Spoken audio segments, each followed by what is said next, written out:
Okay, this is going to be a weekly recap from the 25th to the 29th, and I had a lot more trades this week than I've had previously. I had 13 trades, and it wasn't too bad. I learned a lot from it, and looking at the stats, I had 13 trades, 9 of them were green, 69% winning percentage rate, and I also did better trading more according to my dollar risk level. I did a lot better, and I want to see that I even trade the $30 risk level OTC setups more often with that right amount. There is a chance I might go from $30 to $40 because of the fact I am doing better and I'm trading closer to that $30 risk level. And on top of that, when I look at a stock and I think what is a worst case scenario, I'm trying to have it at a more realistic level, which is also helping me have the right amount of size, not just having the right dollar risk level, but having the right size according to a realistic point where I would have to cut the trade if it's not going well. My average dollar gain was $3, and my average dollar loss was smaller. My percent gain was better than my percent loss, and I did even slightly trade larger on my winning trades. $104 was my average position size, and I was in setups that took longer, that were profitable more than setups that were not profitable and didn't take as long. I made 21 bucks trading just under $1,300 of trading volume, and I'm gonna try to be quick with all of these trades right here. And the first one is going to be TXTM for the 25th. So let's look at TXTM for the 25th. 25th is right here. It could be a potential second green day at the time I was trading this. A new run up from this first one right here being a pretty impressive one, and maybe this one being another run up. Of course, not as big as the first one in most cases, but it could still offer something nice. The 25th is going to be right here, right about there, and I was in at 931, 10,000 shares at 85, and this was a previous day high breakout morning spike. So 931 at 85. I'll probably zoom in a bit more. I was in it right here at 931 at 85, and I was thinking the previous day closed around 77, and I was considering the idea that it broke past this level. It was on a gap up today, and it was going to ideally try to make a move towards the upside right then and there, considering the fact that it did break again at previous day high and it's already looking like it's trying to uptrend. I did get out the very next minute at sub penny 84 at 932, and I got out right here at 932 because I just didn't like the price action probably, and I only lost $1. And after that, I did take another trade with TXTM in the same day. This is now something else, a dip and rip setup, a completely new trade. I was in at 933 at 84, and that was 10,000 shares at 933. I'll probably just zoom in even more right there. It seems a lot clearer. I was in right here at 84. So again, the idea was that it broke the previous day high here. I'm in it and there's a lot of volume, but it's not looking like it's going to morning spike. I got out, lost $1, but then I got in when it looks like it dropped and all, but it was trying to do something where it kind of dips right off of the open and then it kind of tries to hold itself together. And when it reverses and breaks VWAP, it looks something like it could do a pretty big move. And that was the case right here. I got in at 933 again, a new setup at that sub penny 84 level. And I got out at 938 and my average was 89.1. So 938 was right here. And I got out at roughly this 89 level. That was my average. I probably sold in pieces and got out of the last position here ideally because I broke some kind of a trend line. It seems pretty good, except that in this setup I needed to have had more shares to have a $30 risk level. As you can see, if I had maybe 15,000 shares, I would have been a lot closer to that $30 risk level, which would have been a lot more profitable here in this case. And my worst case, I was thinking that I would be out at 65, so I was probably considering the idea that I'm in right here at this 84 level. Worst case scenario, we break the day low, I'm cutting my trade. But if we have like a big panic and it's going to immediately sell off, I thought worst case scenario I would be out at 64, which might have been a bit extreme, but I always try to account for worst case scenario, which is in this case breaking the day low, and then I'm not able to sell and it has like a big panic and there's a lot of slippage. But I definitely do need to have better and closer, more realistic worst case scenario levels, so I do trade even more shares. And when it works out, it'll be a lot more profitable, and when it doesn't, that's gonna stink. But I'm more often than not and profitable on my setups. Let's look at TXTM again. This was the same day, and now I traded it for something different, and I did trade more shares here. A first dip towards VWAP. I was in at 950 at 84 and a half. So 950 was right here at 84 and a half. So I was in basically right around right here at 950. And the idea was is that it did have this nice uptrend. The dip and rip thing did uptrend and get as high as 92. It sells off, and now this is the first dip under VWAP. It's even a higher low from where it opened, and now it looks like it's trying to break out of this range, and I'm in it right here at 84 and a half. I got out at 955 at 86.6. So right here, right, just to be sure. Yep, 955 right here, and I got out. My average was 86.6. So right around right here is probably when I got out, and maybe if I had more patience, I could have been able to sell for a higher thing. And something I've been trying to do now is that if I'm in some kind of a setup and it's trying to uptrend, I draw a trend line, and then it, eventually breaks past it.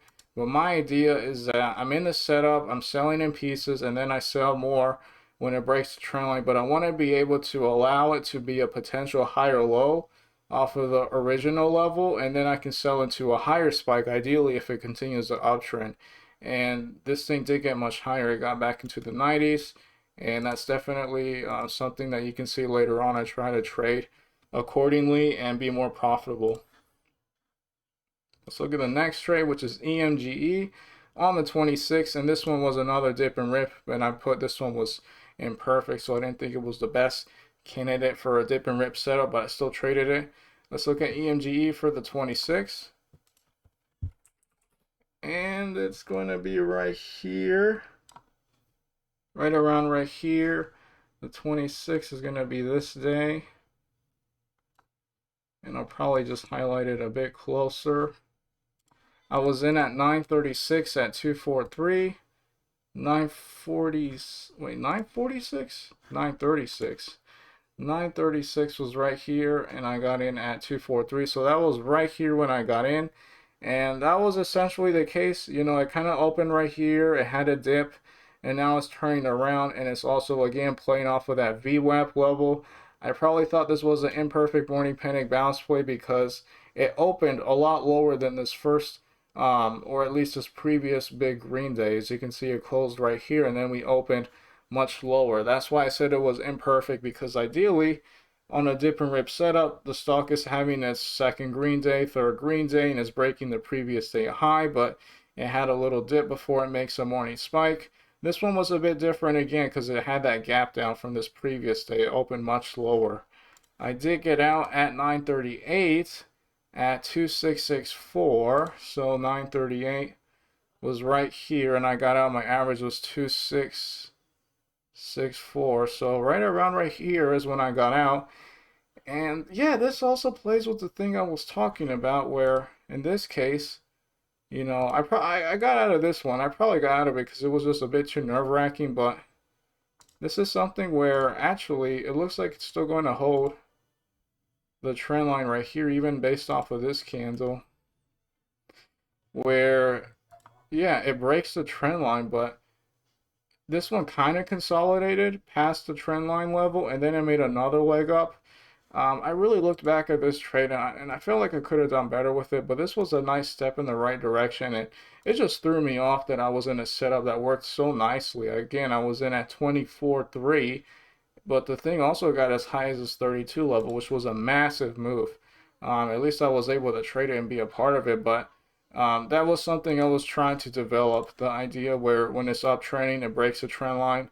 I still want to be able to hold a position, have a piece left so that if it consolidates and uptrends later, I can sell that for more. Previously, I would just sell everything when it breaks the trend line, but I'm at the stage now where I'm trying to hold on to setups longer because a lot of them tend to play out over a longer period of time after it breaks the trend line. Let's look at CYDY for the 27th.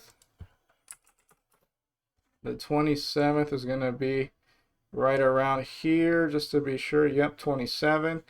Not a very significant day, but let's go ahead and highlight it, which is going to be right here. I was in at 940 at 68.83, and this was an imperfect morning panic bounce play. So let's just highlight a bit closer. I was in it right here at 940, and I was in at 68, I believe 83, which was right here.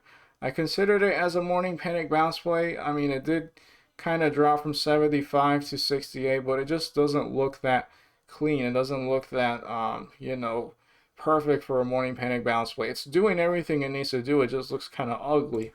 I got out at 941. The very next minute at 69, almost 69.1 at 941, which was right here. 69.1, right around here is when I got out. So I barely made a piece, and the reason why I got out of it is because number one, this thing was an imperfect morning panic bounce play. It didn't look that clean, but if you look at the volume, a lot of morning panic bounce plays that do not work out that I remember trading do something like this where it looks like it has a bottom and then it has a whole bunch of volume start coming in, and in this case it was smacking the crap out of the bid. I thought we were going to wipe out the bid, and then it was going to get to the day low and then break that and then make a whole nother leg down. This one actually managed to hold itself with all of this volume that was going against it, and it did uptrend. It got much higher, but I don't mind that I got out of this one, even though it did get higher. I mean, best case scenario, maybe a sell somehow in the 73s, but a more realistic level would be where all of these bottoms are, where the bid is at 69.9, so it wouldn't have been that much of a big difference from where I sold. This one did not really work out. It was not perfect, and I didn't like how it had this thing right here with a whole bunch of volume that reminds me of a lot of setups that didn't play out. So I think this was a pretty good attempt for what it was. It was definitely a scratch. Let's look at FXLV on the 27th, and this was a listed stock. Really impressive listed stock. 27th is right here. As you can see, it has a big gap down. Closes significantly below the previous day, and this thing was, I think, down I think almost as close to that 80% level. I think it was at one point in the morning at least around 76% down on the day. Let's look at the 27th, which is going to be way back here. I'll probably just not highlight the entire day because it did move a lot. I was in at 1051 at 81.69, and this was a tsunami panic VWAP kiss. So let's look at 1051, which was right around here at this 81.69 level.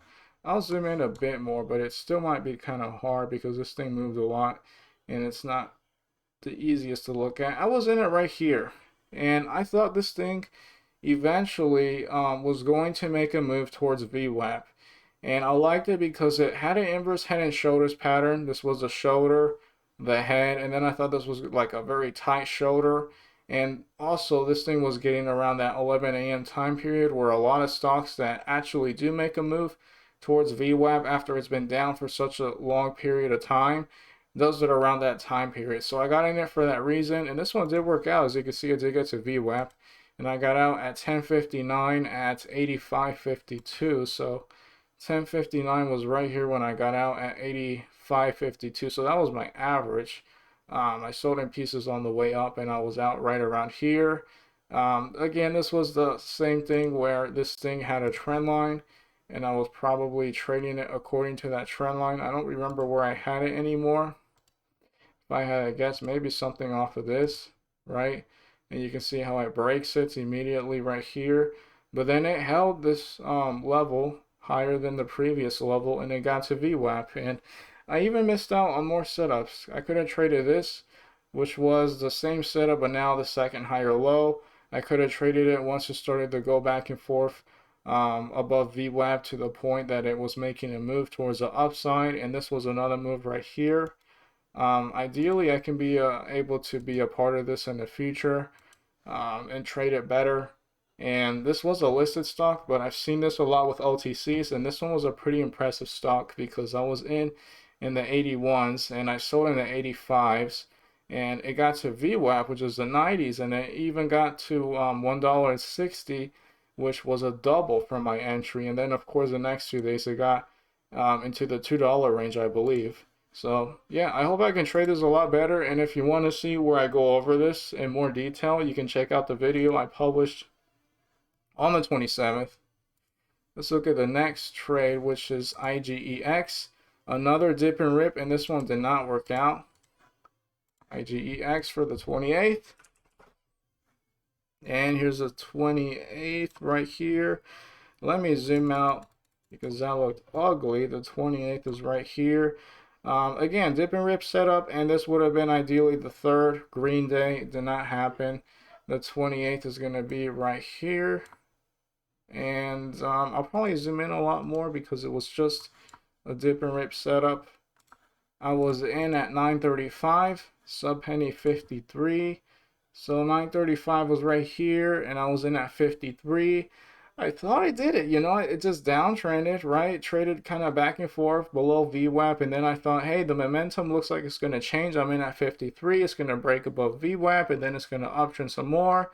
It's going to break this 57 sub penny level, and then it's going to uptrend. Something about this dip and rip setup which wasn't in favor, or something that I thought was going against its probability of it working, was that this thing was also a gap up. As you can see, this thing closed at 49 and then it opened much higher, and that kind of kills the momentum because it feels like maybe it's not going to even uptrend that much more because it's already up on the day.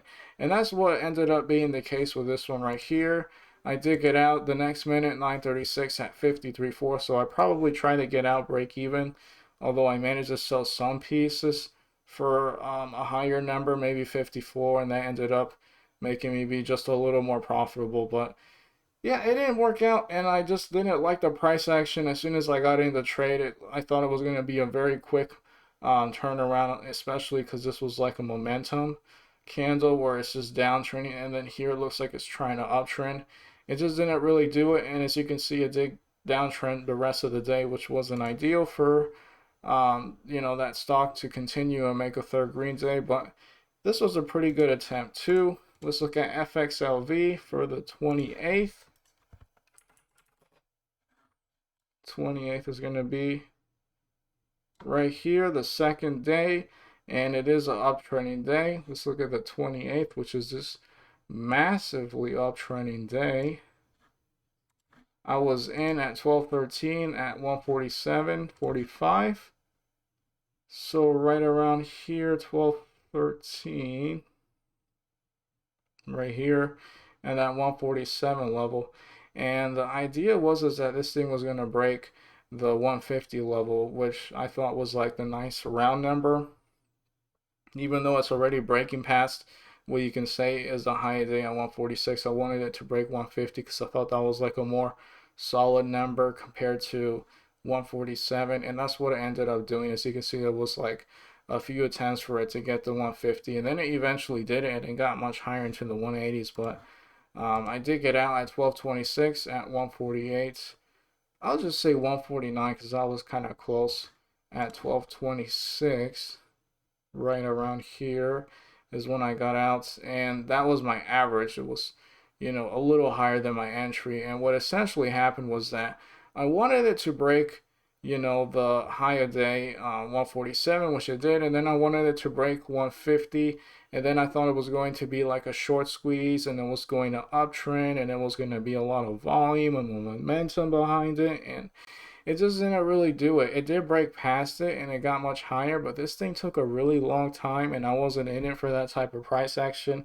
I thought it was going to be a lot quicker like the other day, and I'm just not the best holding listed stocks for a long period of time because sometimes I feel kind of antsy that I'm in a listed stock setup that could just randomly have a big amount of volume come in and just wipe a whole bunch of people out with a big red candle, something you don't really see happen with OTC. So yeah, all of those reasons, I just, didn't hold on to it, but it did work out. It just wasn't the way I wanted it to. I wanted it to be something much faster. Let's look at EMGE, and this starts my whole streak of setups that didn't work out. Pretty, pretty depressing. Let's look at EMGE for the 29th. 29th is going to be right here, and this was, the stock I traded, I believe, for that dip and rip setup. I think. Maybe not. I was in at 932 at 299, and this was a resistance breakout morning spike. So 932 at 299, and this was a 26th right here. And this one did uptrend. We just get a few candles out there. Right here at 932, I was in at this 249 level. 299. 299 at 932. Okay. 932 was right here. And that does not look like 299. Let me look back and make sure I have the right day, the 29th. Oh, wow, that was way off. That was the 26th. The 29th is right here. No wonder that was just totally off. This is the 29th. Okay. Alright. Right here at 932. I was in at, okay, yeah, 299. So I was in there right here at 932. And you can tell that the highs, right, was around, I believe it was around this 30 level that I was trying to play it off of. And I thought this was the day that it was going to do it, and I'm in at 299. It did uptrend at 231, but it didn't really do anything more. And I got out at 936 at 3 cents, so I barely made anything. At 936, I was out at 3. Right here is when I got out. Essentially, I thought, it just opened strong. It looks like we're going to break the 3 cents level. We're already opening around that level. I'm in at 299, and then the momentum wasn't there. The volume wasn't there. It started to sell off. I got out at 936. This ended up being a dip and rip. It just had a dip. This one was uglier than the other one, and then it had a huge uptrend to the 32s from the 28 level. Not as nice as the first one, but the setup I took didn't work out, but it did do another setup, which was the dip and rip setup. I was thrown off by having the wrong day there, but that was a trade right here. Let's look at TGHI for the 29th. 29th is going to be this ugly red candle. Yeah, pretty ugly red candle. And it's going to be this day right here, the only day that had anything going on. Let me just try to get it a little closer. I guess that's the most I can do. I was in at 954 at 3 cents, and this was a high day breakout. So 954 was right here, and I got in at 3 cents. And yeah, not 3 cents, but this 30 sub penny level. As you can see, the very top was this 30 sub penny level, and then I got in right here because I thought it was going to ideally be able to break past it and then uptrend. It did uptrend. It did get to 31, but it didn't work out. And then we had this big candle that wiped out the momentum. Somebody actually did sell some shares right here. It was just one tick, but this was pretty crazy to look at. I got out at 956 at 29, so 956 was right here when I got out. Yeah, it just didn't work out. I was in at this 30 level. I tried to sell for break even, but this high day breakout did not work out. I was in it. It got to 31. Big red candle wipes it out. And then it just traded back and forth, and it eventually sold off. So it just didn't work out right here. It ended up being just one ugly red day. Ideally, it could have uptrended much more, breaking the day high. First green day, and then I'd be watching it the next day for a second green day. This thing can still have another, uptrending day, but this first candle just makes it look ugly. Let's look at FXLV. I traded it 3 times on the 29th. Right here, the 29th is going to be the 3rd day, and it did uptrend, but as you can tell by the wick, it did also, downtrend, and that made it kind of ugly. But Let's go ahead and highlight it without including pre-market. That's pretty fine for what that is. My first setup was an imperfect head and shoulders, inverse head and shoulders. I was in at 1004 at 217. 1004 was right around, let me just zoom in a bit more. 1004 was right here, and I was around this level right here. I was thinking that it was going to be an inverse head and shoulders, shoulder, head, and then I'm in it right here for that inverse head and shoulders. And this one did not work out. As you can see, it continued to downtrend. I did get out at 1007 at 215. 1007 was right here, and I got out at 215, so my average was around 215, and I was out by this red candle. I thought it was gonna, maybe be one. I didn't think it was the cleanest looking one, and it just clearly did not work out right here, but I think that was a fine attempt for what it was. And the next setup was trend line break, the downtrending trend line break, 11 a.m. reversal. So very similar to the first time I traded FXLV, a reversal setup around that 11 a.m. time period.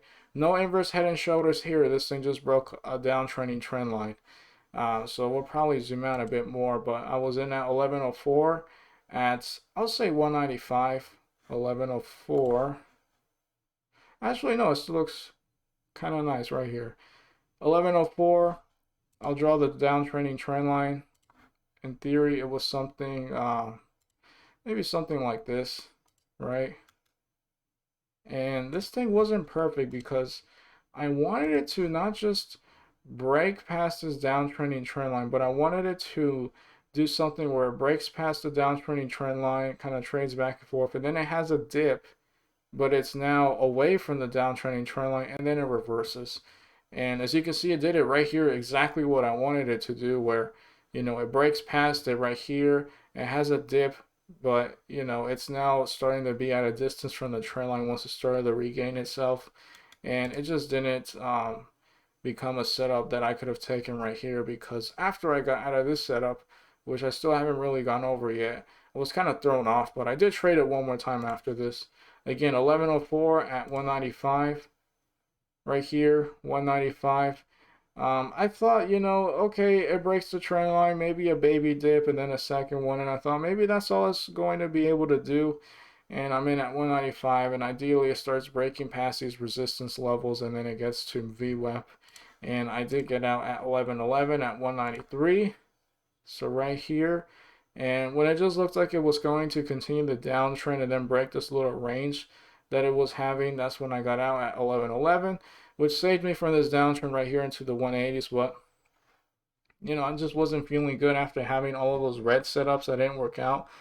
And ideally I would have still been here when it had that dip, and then it dipped towards this trend line, and then it started to have distance from it, an uptrend, and I would have likely have been interested getting in at 187, 188 for that reversal, which didn't really happen. I mean, it got to $2, but it was after this consolidation right here, but at least it was showing a sign of momentum change, because this thing was now definitely far from this downtrending trend line. The momentum changed in that sense.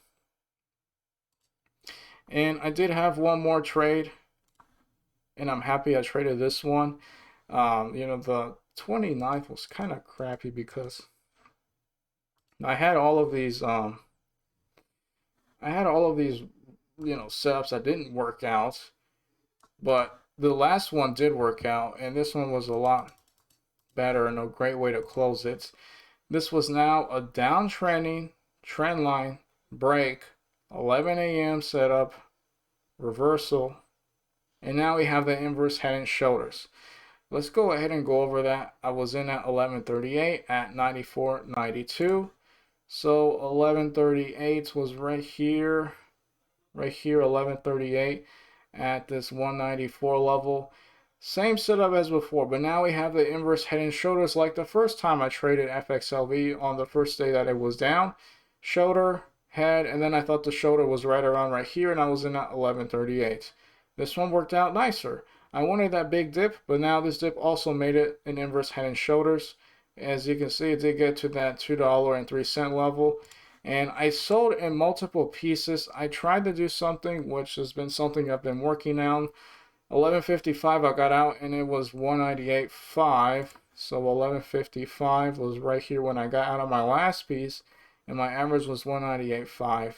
The idea with this setup now was something along the lines of it being around this, where you can see I can ideally maybe draw a trend line from perhaps here to right here.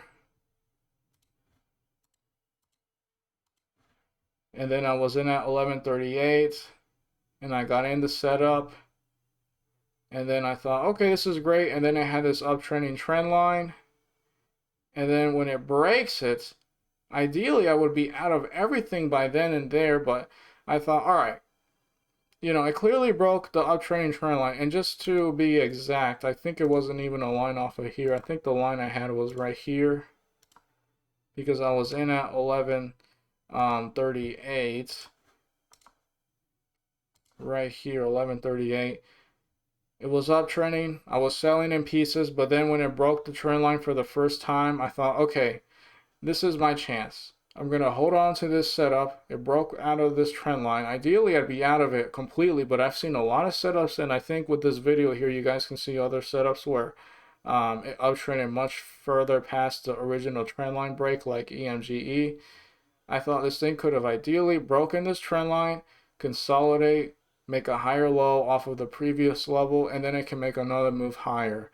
And as you can tell, this one did not work out. I got out of my last piece at 11.55, but I'm very happy that this thing broke right here, this trend line, and I still had half of my position left to sell on ideally an uptrend, breaking past this 203 level, and then it continues to make a move towards VWAP. And just to show you that I'm not just making things up, this is the screenshot I took of when I traded this on the exact day. And if you look right here, you can see my actual entries and exits. And my last sell does not show right here, but I do have these little candles showing where I bought right here. I was selling on the uptrend, and then I eventually got out of it when it broke past this trend line that I had. Oh, I guess this was the trend line I used, and then I had that other one. So I was right. I just thought it was just this one, but I had two trend lines. Once it broke this trend line, I still had half of my position. It made a higher low, but it didn't manage to break past this level and get higher. Instead, it went down, and that's why I got out. And ideally, in the future, I can be able to trade more setups like this and be much more profitable. That's about it for this weekly recap right here. I'm trying to get better at holding positions longer, not just past a trend line break, but ideally a higher low after it breaks it, and then a much nicer move towards the upside. That's pretty much it once again for this weekly recap right here, and I think I'm going to be trading a $40 risk level. That's all I have.